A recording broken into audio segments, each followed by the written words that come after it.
Happy Friday out there, Team 42. It's your skipper here, Darius Dale, to present our macro minute for Friday, February 2nd, 2024. As always, we'll start with the executive summary from today's leadoff morning note. If you would like the analysis supporting these conclusions, as well as what to specifically do about them in your portfolio, you need to be a client of 42 Macro.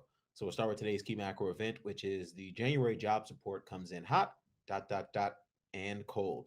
So the nuance there is the upside surprise and employment growth supported our resilient U.S. economy theme. The upside surprise and wage growth supported our view that emergent signs of sticky inflation will eventually wrestle control of asset markets from the immaculate disinflation narrative. And the downside surprise in hours work supported our prescient call for the resiliency of the U.S. economy to have begun dissipating in 4Q23. In terms of the market implications, slowing growth and above trend productivity are all that stand in the way of the no landing scenario, usurping the soft landing scenario as the key driver of asset markets.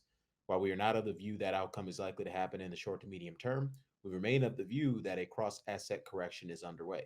Refer to Wednesday's and Thursday's fresh bearish signals from our positioning model, volatility adjusted momentum signal, and discretionary investment ideas summary for more details. Getting into our 42 macro dashboard here. So some great calls yesterday, obviously, in terms of the oversold signals that from our trading range signals from our friends over at Longbow, calling the oversold condition out in the 10-year, 2-year, and 10-year tips yields, which obviously mean the bonds were overbought, the actual securities were overbought. So obviously seeing a pretty big pullback today on the heels of the jobs report. So great call there. Clap it up. Getting an oversold signal in the broad commodity basket. Been a terrible week for anything related to China. In terms of Chinese equities down 6%, it's the worst week we've seen since 2018. Obviously, commodities having taken a bath here, but are now experiencing oversold condition in that particular asset class. We're still getting oversold signals in terms of some oversold signals in terms of these ranges for the 10 years or for the bond yields. So definitely be aware of that. There's still some upside risk in the yields, downside risk in the price in the very immediate term.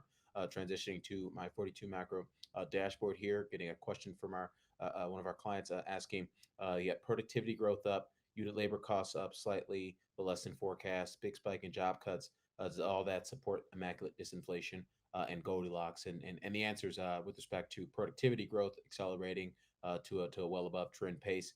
In Q4 on a year-over-year basis, it slowed to a still well above trend pace on a Q-over-Q SAR basis.